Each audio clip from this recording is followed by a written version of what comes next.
All right. Welcome to small group tonight. This is me, Pastor Gabriel. This is Mark Harris. And Mark's one of our leaders in our church. He serves on the worship team. He also helps us out with outreaches. And so we're excited to have Mark with us today. How you doing, Mark? Good. How are you? Good, good. All right, Mark and I are about to get into this today. We're talking about influences. We're doing a message series called Subliminal right now. And in the series, we're talking about how different things can influence us. And so what I want to talk about today specifically is how our past can influence us. Right.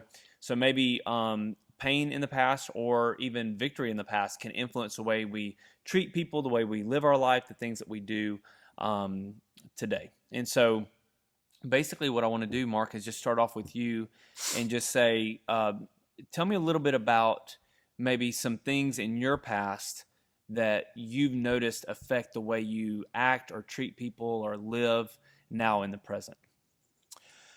Yeah, and I guess people it's common that we get hurt by people just because it's the nature of man.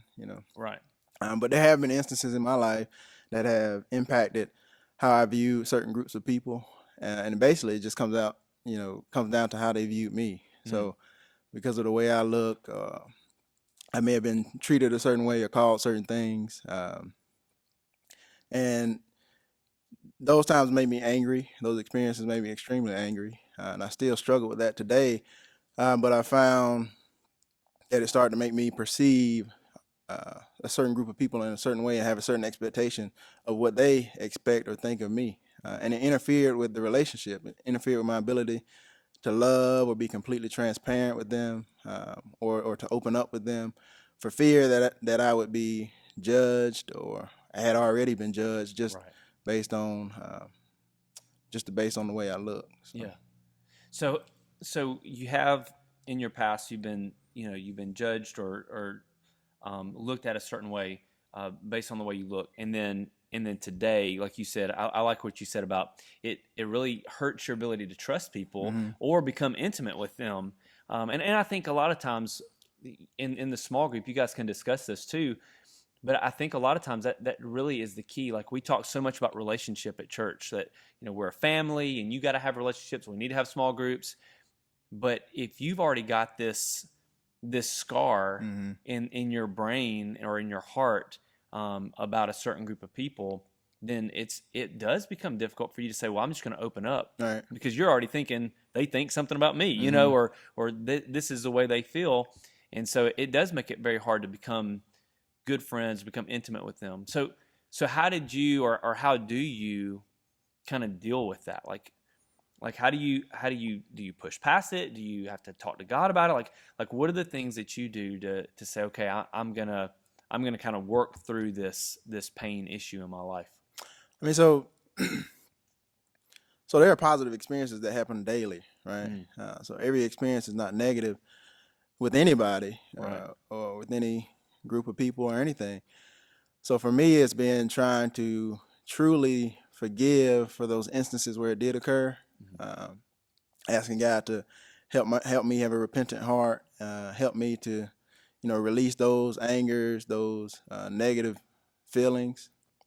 And the other part of it is just being intentional about getting in places where I'm uncomfortable, because I feel like that's where God will be able to use me That's the tough. most, Yeah, right? yeah. So put myself out there, it's particularly in my faith. So putting Mm, myself in worship settings, where in this case I'm talking about racial challenges. So right. putting myself in more diverse environments so that Yeah. I can work on my relationship building, work on my trust, work on those things that have been, like you say, scarred in the past, that have challenged me. So that's one thing I do, is try to be intentional. I think the you know the journey to forgiveness, I feel like, has to be active. I don't think Mm, it can be passive. So I think you have to intentionally seek out opportunities and experiences that give you the chance to be yeah. forgiving. That's good. Yeah.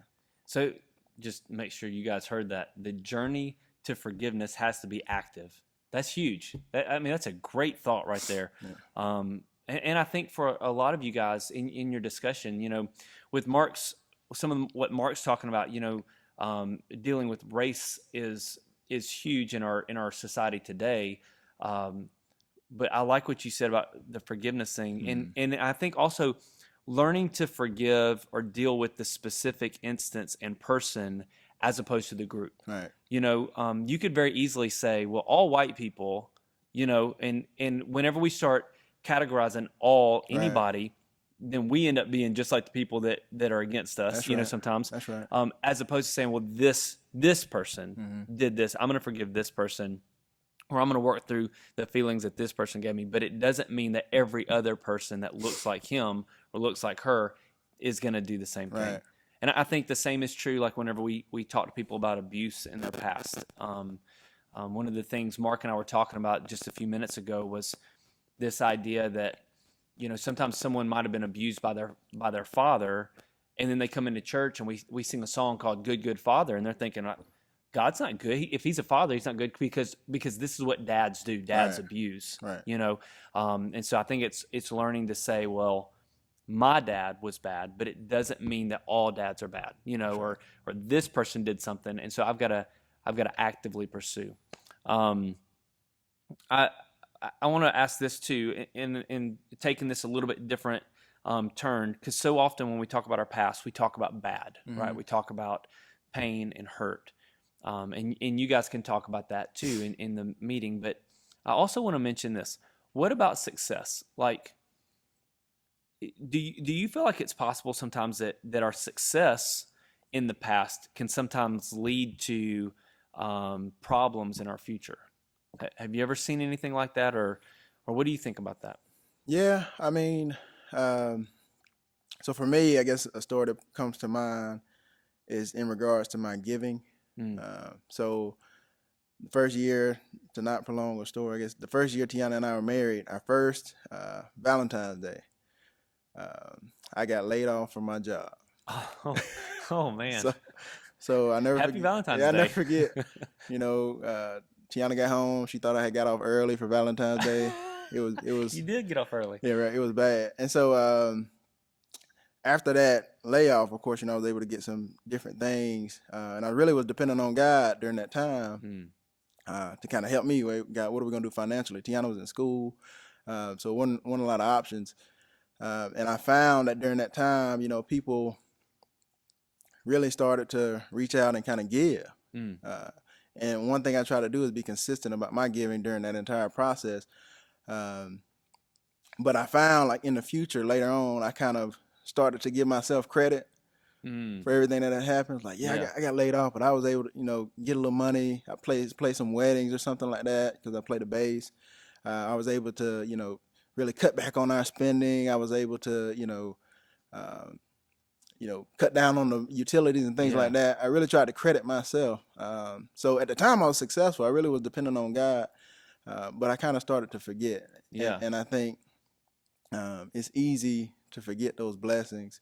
It's easy to go through those types of things and reflect back on them and try to credit yourself. Yeah. So that was something that, like I say, at the time it was a success. I was really leaning on God. People were giving to us, Mm. without asking. Right. But a few years after that, I started to struggle just because I started to credit myself with those Mm. types of things. I really had to work to get back to that point. Like, hey, this nothing you're doing is you. It's Yeah. all God, regardless of promotions or anything like that. Uh, it's still God. I think that's a huge part of our life. Sometimes is in our past we have all these hurts and pains, and those are very obvious. But I think sometimes what we forget is we forget about the success that we Mm, have, and that really that is. I love what you said, that was God providing for mm, you. But then if we're not careful, we begin to take credit for what right, God did in our past, right. and God's going to be glorified, right? So God's going to get the glory one way or the other. Mm, And I think we see that in the Bible oftentimes is things will go really good, and then people forget about God, and right. then things go bad, and then it goes really good, they forget about God, and things go bad. And so I think that's something for us in our walk that we need to make sure that we're keeping up with. I think one that I struggle with sometimes is, whenever I was dating my wife, Mm, and when we first got married, that I was very successful in wooing her or whatever, or romancing her Yeah. and doing all this stuff, and then it's like once you're married for so long, it's like you try to live off those old Yeah. successes. And it doesn't work. I mean, my wife wants me to still be romantic. Remember And she that wants me to time I still, did? yeah. And so I think that's something too that we've got to be careful of is always trying to live off of our past success. Past success does not determine future success. And that we've got to make sure that we're always giving God credit. We're always working on that part of our life and not just living off the past. That's good. So. Well, I think we've given you guys a couple of things to discuss. So just kind of as a recap, we talked about how our past pain affects really, past pain can affect our intimacy in relationships with other people or with other people groups. We talked about how that works in race relations, how it might work in an abusive relationship, how it really keeps us from having relationships with other people when we have those past pains. It kind of reminds me, I've got a scar on my side where I had a surgery one time, and even to this day, Perry will touch my side, and if she's like messing with me or something, I'll be like, "Oh, my scar!" It doesn't really hurt, so don't tell her that. But I always act like it does. But that's really what we do a lot of times is we go to a church and there's a bunch of white people there, and we say, "Well, white people have done this to me in my past. Oh, my scar, I'm going to back out." But really, God may want you. That's right. And I love how you said forgiveness is active. Like we have to put ourselves in that position. The thing about loving a parent or loving somebody that you may feel like has hurt you in the past, we got to be active about forgiving them and loving them. And then also on success. So you guys can talk about how does my past success influence my present and my future, and how do I deal with that? How do I work myself through that? So I think you guys have a lot to talk about. Mark, thanks for coming in today and helping us out, man. I appreciate it. Thanks. It's I always fun enjoyed it. hanging out with you. It was good. All right, you guys get to talking.